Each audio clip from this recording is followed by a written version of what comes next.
গল্প শুনতে আমরা সকলেই ভালোবাসি, আর গোয়েন্দা বা অদ্ভুতুড়ে গল্প তো আমাদের সকলেরই প্রিয়। তাই টকিপিক্স আপনার জন্য নিয়ে এসেছে আলেকজান্ডার বেলিয়েভের লেখা অদেখা আলো। গল্পের চরিত্রাভিনয় সৃজন তৃণাঞ্জনা এবং দীপায়ন মালাকার। গল্পের এডিট এবং special effects Michael Rony Mallick. গল্পের পোস্টার ডিজাইন রেডিয়েন্ট। গল্পের সূত্রধার এবং পরিচালনায় পল্লব গায়েন। শুনতে থাকুন আমাদের আজকের গল্প আলেকজান্ডার বেলিয়েভের লেখা অদেখা আলো। আমাদের এই ডাক্তার সাহেব ভালোই রোজগার করে থাকেন, কি বলেন? ডাক্তার ভিরোভালের লোক ভর্তি চেম্বারের এক কোণে বসে থাকা মানুষটি পাশের লোকটির দিকে চেয়ে প্রায় ফিসফিস করে জিজ্ঞাসা করেন। হ্যাঁ, তা সত্যি। পাশের মানুষটি জবাব দেন, এমনকি ওর ঐশ্বর্য অন্ধদেরও চোখ এড়ায় না। আমি যে অন্ধ তা আপনি বুঝলেন কি করে? আপনার চোখের মণি দুটোর রং আকর্ষণীয় হলেও ওদের মধ্যে প্রাণের চিহ্ন নেই। তাছাড়া আপনার চোখের সামনে আমি বার কয়েক হাতটাকে এদিক ওদিক সরিয়েছি, আপনি বুঝতেই পারেননি। আপনার চোখের পাতা একবারের জন্যেও কাঁপেনি। আগে ঠিকই ধরেছেন। অন্ধ মানুষটি দীর্ঘশ্বাস ফেলে বলে ওঠেন, চোখে দেখতে না পেলেও আমার অন্য সমস্ত অনুভূতি দিয়ে ডক্টর ভিরোভালের ঐশ্বর্য টের পেয়েছি। এই যেমন ধরুন কিনা, শহরের সবচেয়ে দামি জায়গায় ডাক্তারের চেম্বার, বাড়িতে ঢোকার মুখে অনেকটা জায়গা জুড়ে গোলাপের গন্ধ আর দারোয়ানের হাঁক ডাক। এখানে এই ঘরের ভেতর নরম গদি আটা সোফা। তারপর ধরুন রুগীদের নাম লিখে নেওয়ার জন্য একজন মহিলা সেক্রেটারিও আছেন। এই সমস্ত কিছু থেকে ডক্টর ভিরোভালের আর্থিক অবস্থাটা বুঝতে সুবিধাই হয়। রুগীদের কাছ থেকে মোটা ভিজিট আদায় করতে হলে এসব ভরং দেখাতেই হয়। প্রায় যেন স্বগতোক্তি করেন পাশের লোকটি। চারপাশে অপেক্ষারত রুগীদের উপর চট করে একবার চোখ বুলিয়ে নিলেন। তারপর বললেন, আপনাকে দেখে মনে হচ্ছে অল্প কদিন আগেই আপনি দৃষ্টিশক্তি হারিয়েছেন। আপনি যে জন্মান্ধ নন, আপনার হাবে ভাবে তা দিব্যি বোঝা যায়। কি হয়েছিল বলুন তো? কোনো অসুখ টসুখ নাকি? না না না না না, অসুখ টসুখ নয়। আমি আসলে একজন ইলেকট্রিশিয়ান। এই কাজ করতাম ইউনিভার্সাল ইলেকট্রিক কোম্পানিতে। ওখানেই একদিন আল্ট্রাভায়োলেট ল্যাম্প নিয়ে কাজ করার সময়। থাক থাক, বাকিটা আর বলতে হবে না। অন্ধ রোগীটিকে মাঝপথেই থামিয়ে দেন পাশের লোকটি। তা আপনাকে এখানে আসার বুদ্ধিটা কে দিল জানতে পারি? আপনি ভেবেছেন এই ডাক্তার আপনার দৃষ্টিশক্তি ফিরিয়ে দেবে? আরে মশাই, একেবারে চশমখোর লোক যাকে বলে। যতক্ষণ না আপনার পকেট পুরোপুরি ফাঁকা হচ্ছে, আপনাকে ক্রমাগত আশা দিয়েই যাবে। আপনি আমাকে যতটা বোকা ভাবছেন, আমি ঠিক ততটা বোকা নই। ধীর কণ্ঠে বলে ওঠেন মানুষটি। বেশ বুঝতে পারছি আপনি আসলে অন্য কোনো ডাক্তারের এজেন্ট। এখান থেকে রুগী ভাগিয়ে নিয়ে যাওয়াটাই আপনার কাজ। আপনি ঠিকই ধরেছেন, আমি অন্য একজন ডাক্তারের এজেন্ট। আমার নাম ক্রুস। হালকা গলায় উত্তর আসে। আর আপনার ডাক্তারের নাম কি? তার নামও ক্রুস। সত্যি বলতে কি, আমি নিজেই নিজের এজেন্ট, এরকমটা বলতেই পারেন। হ্যাঁ, তার মানে আপনি আপনার ডাক্তার, মানে আপনি ডক্টর ক্রুস? আগে হ্যাঁ। আপনার নামটা জানতে পারি? আমার নাম ডুবেল। আপনি হয়তো ভাবছেন মিস্টার ডুবেল যে আমার সেরকম পসার নেই বলে রুগী পাকড়াতে অন্য ডাক্তারের চেম্বারে নিজেই রুগী সেজে বসে আছি। তা আপনাকে জানিয়ে রাখি, চিকিৎসার জন্য রুগীর কাছ থেকে আমি কোনো রকম ফিস নিই না। শুধু তাই নয়, প্রয়োজনে দরিদ্র রুগীদের আমি অর্থ সাহায্যও দিয়ে থাকি। সত্যি? মানে দাতব্য চিকিৎসা চালাচ্ছেন বুঝি? না, ঠিক তা নয়।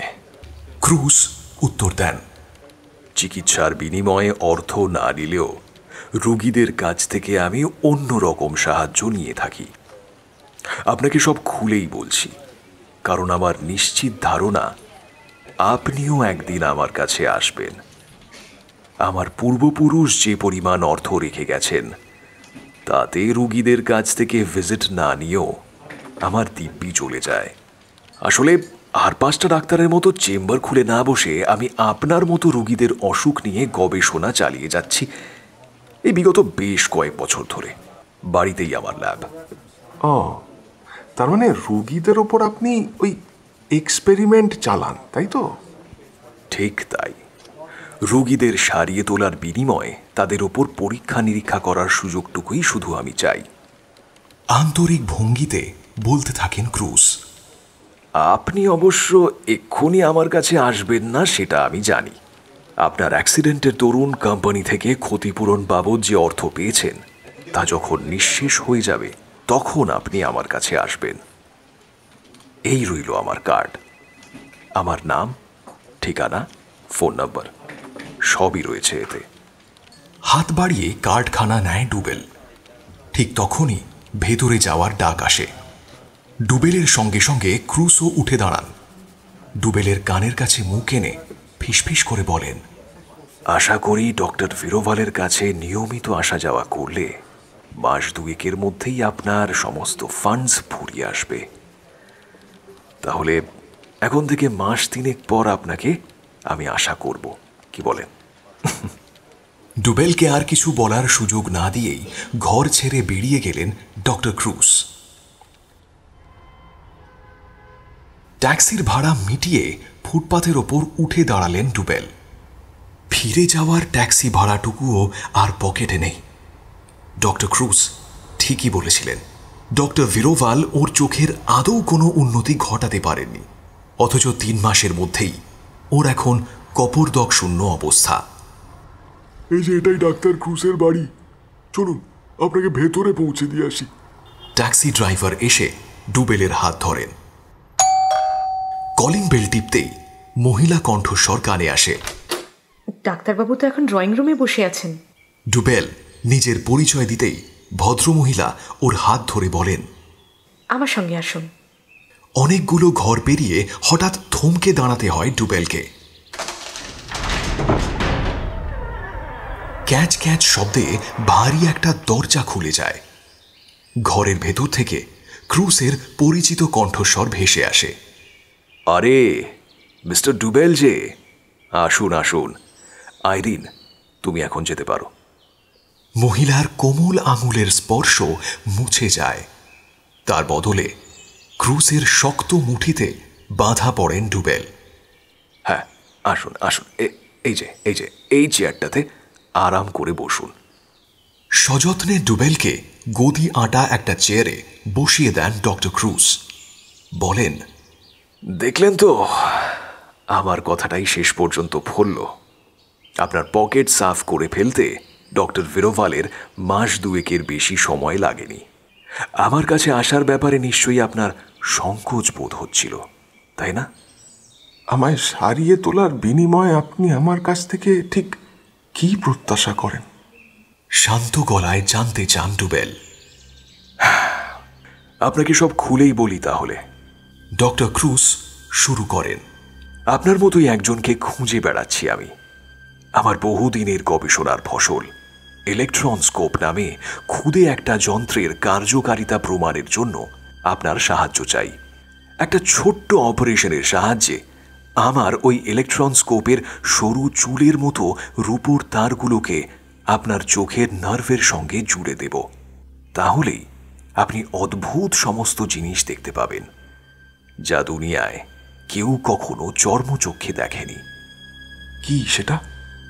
আপনি ইলেকট্রনের প্রবাহ দেখতে পাবেন, তাদের গতিবিধি দেখতে পাবেন। ইলেকট্রিক তারের মধ্যে দিয়ে ইলেকট্রন ছুটে চলেছে, এই দৃশ্যটা একবার কল্পনা করুন তো। আর তাছাড়া এক্স রে, আলট্রাভায়োলেট রে বা ইনফ্রারেড রে, মানে যে সমস্ত আলো আমাদের চোখে অদৃশ্য, তাও আপনার দৃষ্টি এড়াবে না। বুঝলাম, কিন্তু পরীক্ষাটা তো যে কারোর ওপরই করে দেখা যায় নাকি? না, তা যায় না। প্রথমত, চোখের দৃষ্টি যার অক্ষুণ্ণ রয়েছে তার ওপর এই পরীক্ষা চালানো সম্ভব নয়। স্বাভাবিক দৃষ্টি সেক্ষেত্রে অদৃশ্য আলো দেখার ক্ষেত্রে বাধা দেবে।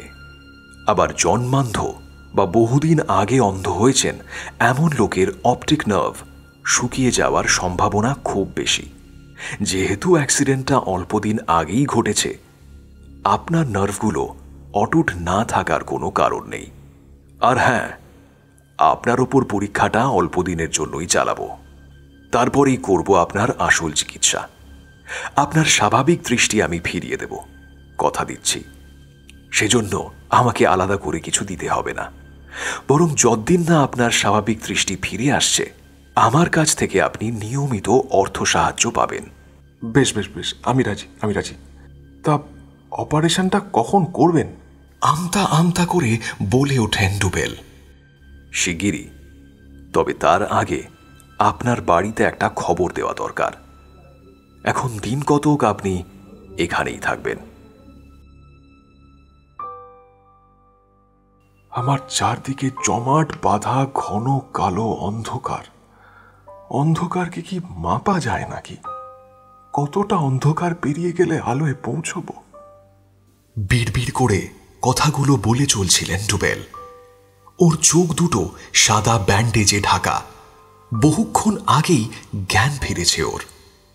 অন্ধকার ছাড়া আর কিছু দেখতে পাচ্ছেন? ডুবেলের ওপর ঝুঁকে পড়ে প্রশ্ন করেন ডক্টর ক্রুস। হ্যাঁ, মনে হচ্ছে যেন কিছু একটা দেখলাম। ডুবেলের কথাগুলো যেন অনেক দূর থেকে ভেসে আসছে। আচ্ছা, একটা আলো অথবা আলেয়াও বলা যেতে পারে। এই ছিল, এই মিলিয়ে গেল। ভালো করে দেখুন, যা দেখছেন সমস্ত কিছু আমায় খুলে বলুন। ক্রুসের উত্তেজনা আর চাপা থাকে না। আরে, এ তো দেখছি অন্ধকার ফিকে হয়ে আসছে।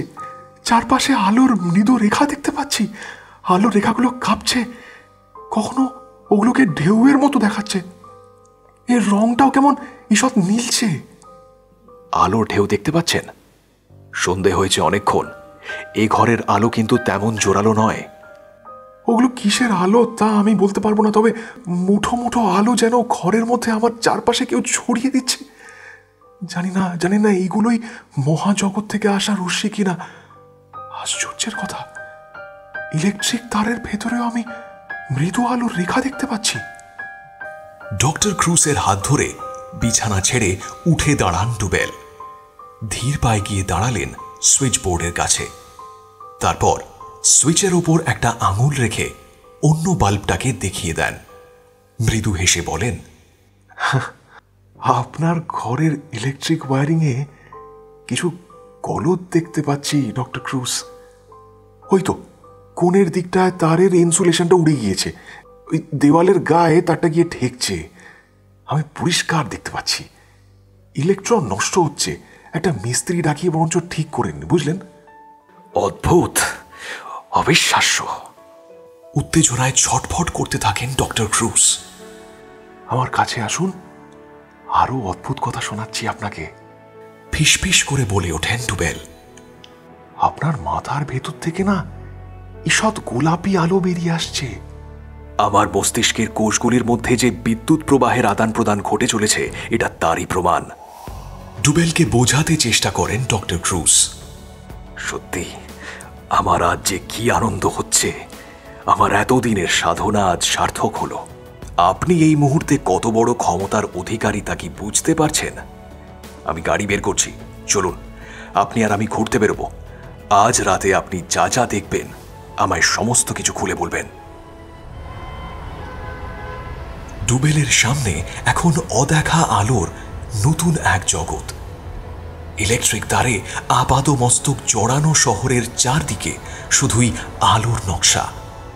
গাড়ির ব্যাটারি থেকে শুরু করে শহরের চারদিকে ছড়িয়ে থাকা বৈদ্যুতিক মোটর আর জেনারেটর থেকে ঠিকরে বেরুচ্ছে রং বেরঙের আলো।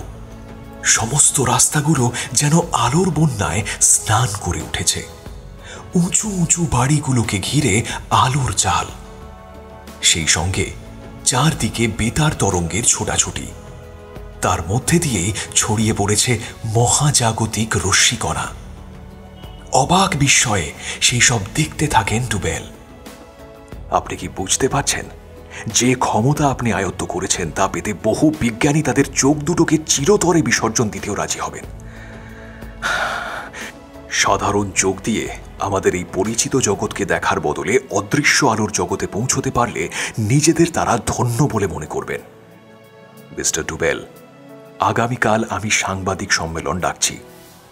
আপনি দেখবেন কদিনের মধ্যেই আপনি কতটা বিখ্যাত হয়ে উঠেছেন। ডক্টর ক্রুসের কথা প্রমাণিত হতে বেশি সময় লাগল না। সমস্ত খবরের কাগজের প্রথম পাতায় ডক্টর ক্রুস আর ডুবেলের ছবি বেরোলো।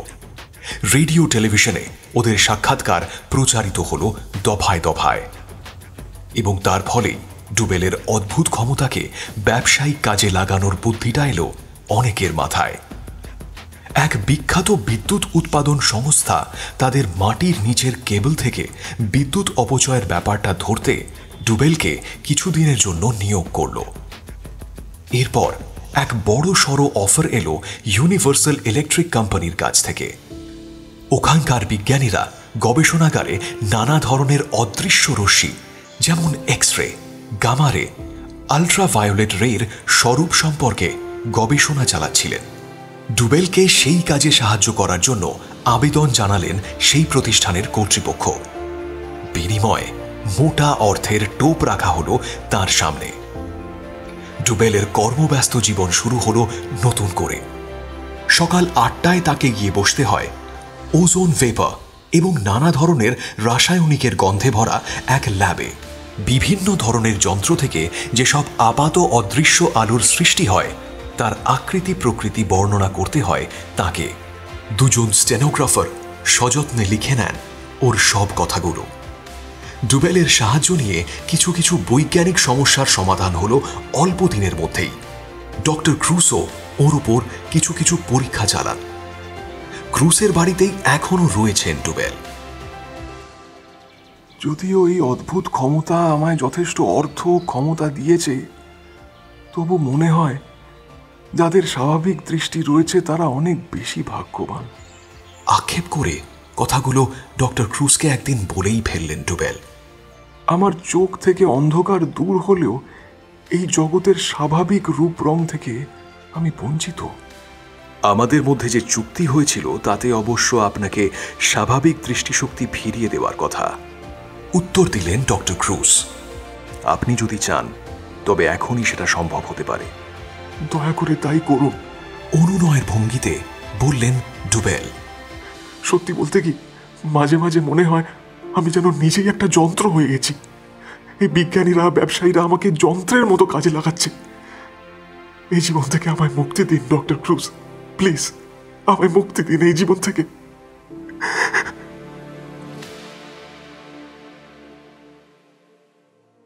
ডুবেলের জীবনের সবচেয়ে সুখের মুহূর্তটি এলো এক সময়। ডক্টর ক্রুস ওর চোখে নতুন করে অপারেশন করলেন এবং চোখের ব্যান্ডেজ খোলার পর ডুবেল তার পুরনো চেনা পৃথিবীকে নতুন করে ফিরে পেলেন। ডক্টর ক্রুসের ঈষৎ হলদেটে মুখ, সুন্দরী নার্সের আনাগোনা, জানলার কাঁচে লেগে থাকা বৃষ্টির ফোঁটা, জলে ভেজা সবুজ গাছ, সবকিছুই অপরূপ হয়ে ধরা দিল ডুবেলের চোখে। ডক্টর ক্রুস, আপনাকে আপনাকে আমি কি বলে যে ধন্যবাদ দেব। আনন্দে কৃতজ্ঞতায় ডুবেলের চোখ দিয়ে জল গড়িয়ে পড়ে। ধন্যবাদের কিছুই নেই। আপনার সাহায্য না পেলে আমিও কি কোনোদিন সাফল্যের মুখ দেখতাম? আপনার দৃষ্টি ফিরিয়ে দেব বলে যে কথা দিয়েছিলাম তা রাখতে পেরে আমিও আপনার চেয়ে কম আনন্দিত নই। সে যাক, আপনি এখন কি করবেন ভাবছেন? এই মুহূর্তে তো বলতে পারছি না। হয়তো আমার পুরনো চাকরিটা ফিরে পাবো, তবে আপনার বোঝা হয়ে আমি আর থাকবো না। আজই আমি একটা বাড়ি ঠিক করে নিয়ে এখান থেকে উঠে যাব। দুহাত দিয়ে ডাক্তারের হাত জড়িয়ে ধরে বিদায় নেওয়ার জন্য তৈরি হলেন ডুবেল।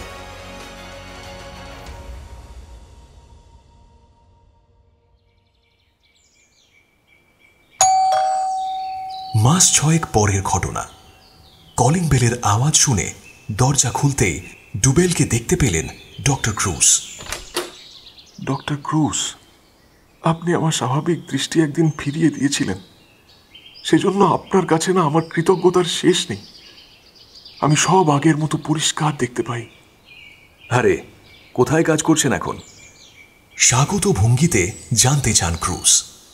কাজ? কোন কাজের কথা বলছেন? ডুবেলের মুখে করুণ হাসি। আপনাকে আমি অনুরোধ করতে এসেছি, দয়া করে আমাকে আবার অন্ধ করে দেবেন। মানে ওই আগের মতো আবার ইলেকট্রনের ছোটাছুটি ছাড়া আমি আর কিছু দেখতে চাই না। আপনি নিজে থেকেই আবার অন্ধ হতে চান? আপনি কি উন্মাদ হয়েছেন? কি করব বলুন? অসহায়ভাবে বলে উঠলেন ডুবেল। চোখ দুটো ফিরে পেয়ে দেখি আমায় নিয়ে আর কারোর কোনো আগ্রহ নেই। একটা মামুলি কাজও জোগাড় করতে পারলাম না। এভাবে বেকার বসে থাকার চেয়ে আমার সেই পুরনো ক্ষমতাটা ফিরে পাওয়া ভালো নয় কি? কিন্তু তা তো সম্ভব নয়। ধীর কণ্ঠে জবাব দেন ডক্টর ক্রুজ। আপনি বোধহয় জানেন না, ইউনিভার্সাল ইলেকট্রিক কোম্পানি আমার ইলেকট্রন স্কোপের পেটেন্ট কিনে নিয়ে ইতিমধ্যেই এমন সমস্ত যন্ত্রপাতি তৈরি করেছে যার সাহায্যে অদৃশ্য আলোর প্রকৃতি আর ধর্ম অনায়াসেই জানা যায়। এর জন্য অন্ধ মানুষদের কাজে লাগানোর আর কোনো প্রয়োজন নেই। ও তাই বুঝি? আর প্রয়োজন নেই না? আচ্ছা ঠিক আছে। দীর্ঘশ্বাস ফেলে পেছনে ফেরেন ডুবেল। ডক্টর ক্রুজের কাছ থেকে বিদায় নেওয়ার কথাটা ভুলেই গিয়েছেন তিনি। সামনের রাস্তার দিকে কেমন এক শূন্য দৃষ্টিতে তাকিয়ে থাকেন ডুবেল।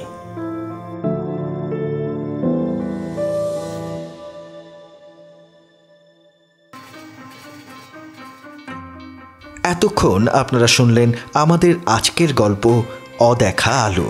গল্প ভালো লাগলে অবশ্যই আমাদের চ্যানেল টকিপিক্স সাবস্ক্রাইব করুন এবং শেয়ার লাইক করুন, কারণ আপনার অনুপ্রেরণা আমাদের সাহায্য করে প্রতি সপ্তাহে এমনই নতুন নতুন গল্প পরিবেশন করায়। ধন্যবাদ।